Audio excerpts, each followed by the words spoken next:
Hey, welcome aboard. We're doing this video here basically to show how to install custom photo scenery textures in X-Plane, specifically 10.36, but this will apply to other versions of X-Plane as well. If you're curious, we're sitting in a Beech Baron B-58. This particular one is made by Carenado, and it's a Payware aircraft. And the airport we're at is Bob Hope Airport in Burbank, California.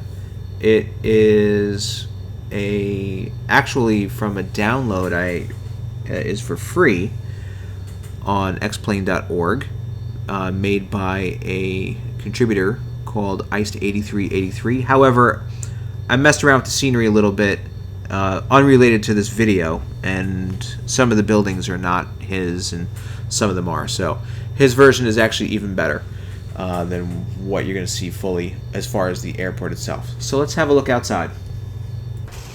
Okay, you can see the hangars in the background. You can see the control tower. It's a stock control tower. The actual release from Iced8383 has a nicer control tower. You can see some mountains in the background that have X-Plane default textures on it. And then if we were to sort of swing around this way, we can see some more mountains in the background. And if we were to zoom away and upward, we can start to see that there's a photo texture underneath the airport, which is really nicely done.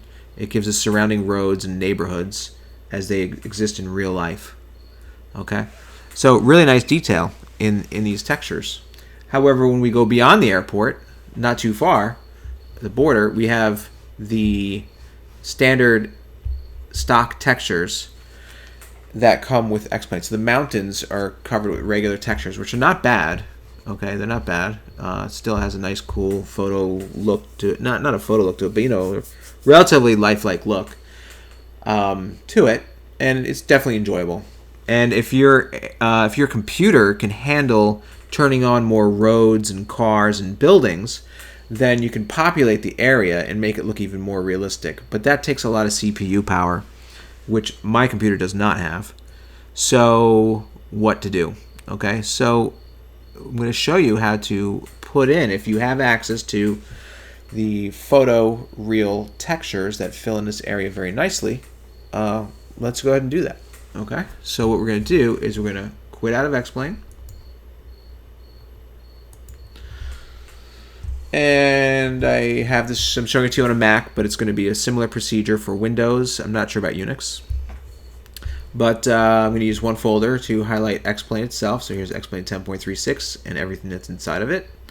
And you have two scenery folders, a custom scenery and a global scenery. We want to go and open up the custom scenery folder.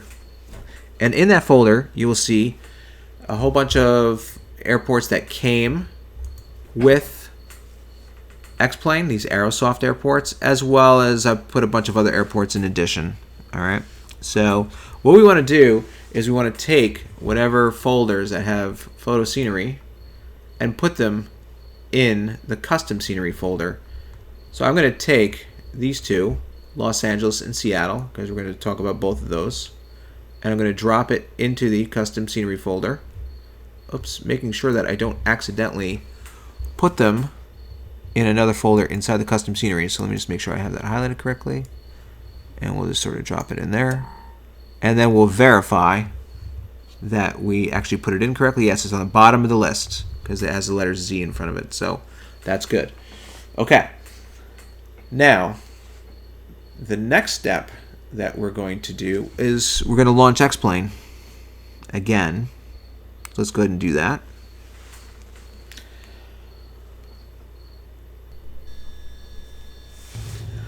Okay, so we're at the same spot of the airport, in the same airplane. And let's go outside of the airplane and have a look around again. And as I come up a little bit and zoom away, first of all, we're going to notice something strange. All of the buildings are gone. The tower's gone. The hangars were gone. Okay? We can see our lights and stuff, but wow, that's kind of weird. Although you can see a difference now in the mountains. And, oh, we got a couple fuel trucks there.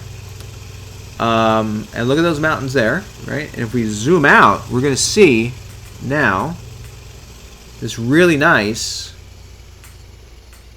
textured scenery surrounding the area. Okay.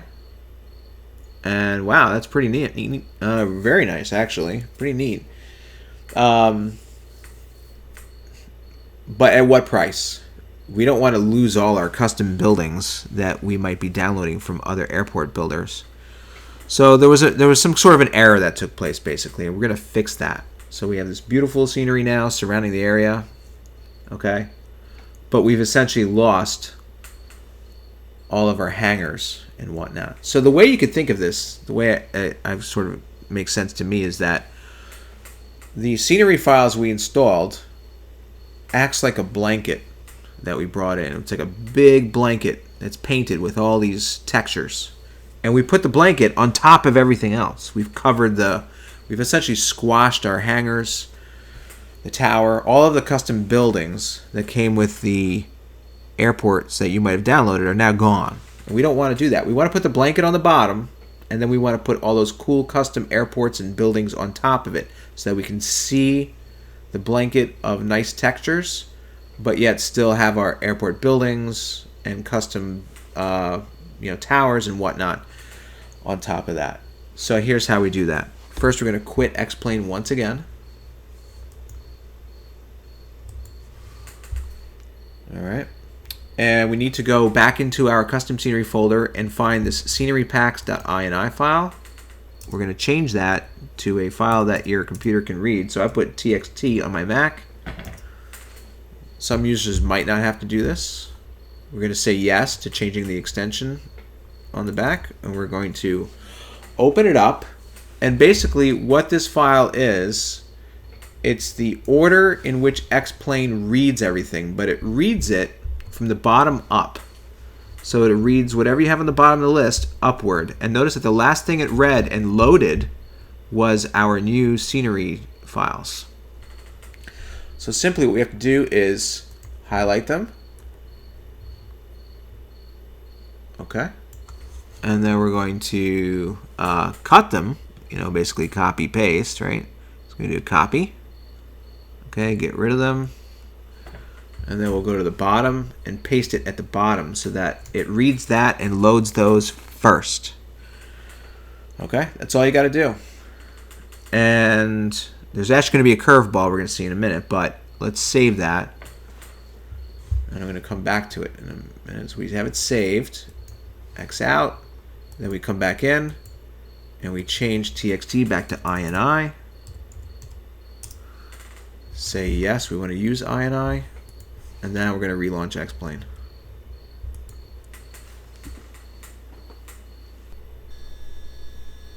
Okay. Notice now that we're back, we can see our hangars are back, our buildings. Okay. Let's go back outside. So we can see the surrounding area. All of our detailed features of the airport are back. We can see the tower in the background. Yet we still have the scenery that we have installed. Alright, so now it's put the photo scenery blanket, if you want to call it that, on the bottom, and then the custom airport and buildings above that. And there you go. That's basically all you have to do. However, we're going to continue, and let's go and have a look at Seattle, because that is one area that is a little bit weird. Let's see what happens there. We're going to go to Seattle. Okay. Here we are at Seattle. If we were to turn, we could see a tower, right? So we have some buildings. So there's no problem there, rather. All right, but when we zoom out, go up with some altitude, we can see that the surrounding area looks like our basic X-Plane textures, which are not bad, but they're definitely not textures from this folder that we put in. We have the Seattle folder. Let me zoom this out a little bit. We put in the Seattle photo textures in there, but that is not what we're seeing here. Okay? So something strange happened. Alright. Basically, let's go ahead and quit out of X-Plane again. Okay. And we're going to open up this INI file the same way we did. Now, if you watch this whole video first, before doing anything, you could just do it all in one shot. There's modifications. But normally, all photo sceneries you'll put on the bottom, unless you have a situation like Seattle and maybe a few others. Okay, so if we look at the list, X-Plane comes with KSEA Seattle. It comes as the demo area. So if you don't have the X-Plane, CDs and you launch it, it launches a demo. It provides the terrain for that, and it has the demo area and the demo terrain. So the demo terrain is acts like the photo scenery. And what's happening is that the demo terrain is acting like a blanket over the photo scenery. So we're going to take the Seattle line and we're going to copy paste that. Okay. So let's just cut that, which will copy it to the clipboard. And then we're going to put it between the demo area reference and the demo terrain reference. And that's it, right in there. And now we're going to save it. Quit out of that. Change our TXT back to INI. Use it. And launch X-Plane again. And let's see if that solved the issue. Okay. Let's come outside of the airplane. Good. We have our buildings, so we haven't lost those. Very good. Elevate a little bit. Back out. And there you have it. The surrounding Seattle scenery. Really nicely done, too. Good detail. Alright, you can see all the highways and everything. Surrounding towns and city. I'm not familiar with the actual city of Seattle, but here's Boeing Field, I believe. Alright, cool stuff. So, there you have it. Seattle is successfully working with the airports. Looking good. Anyway, hope this helps you.